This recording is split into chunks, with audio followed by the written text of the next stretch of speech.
Nurses at the University of Kansas Hospital will be picketing this morning because they're afraid proposed pay cuts could hurt patient care. KSHB joins us live at the hospital with how the nurses union rejected the latest contract from the hospital. Sayed?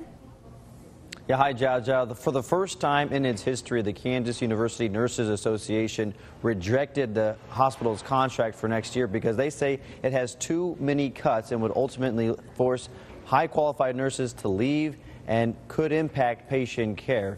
But here's a breakdown of what the contract calls for. It's asking for a tuition reimbursement cut, a cut in paid time off, and a cut to premium benefits for nurses who work the evening, night, or weekend shifts. Now, although the contract would grant most nurses a 2% raise, many nurses say that's not enough to offset the other cuts. Now, the Nurses Association says those who will lose the most are the nurses who have been here the longest, and they feel putting the cuts on the backs of the most experienced workers will make other nurses not want to stay with the hospital long term. So from 9 to 10 this morning, about 50 or so nurses will be outside in front of the hospital having a informational picket, trying to raise some awareness about the issues. Now, they won't be able to strike because the hospital is in the public sector and they are protected by labor law, so they will not be able to strike, but instead they will be having this informational picket out here in front of the hospital. Now, the hospital in response is saying that they are just trying to maintain this high level of care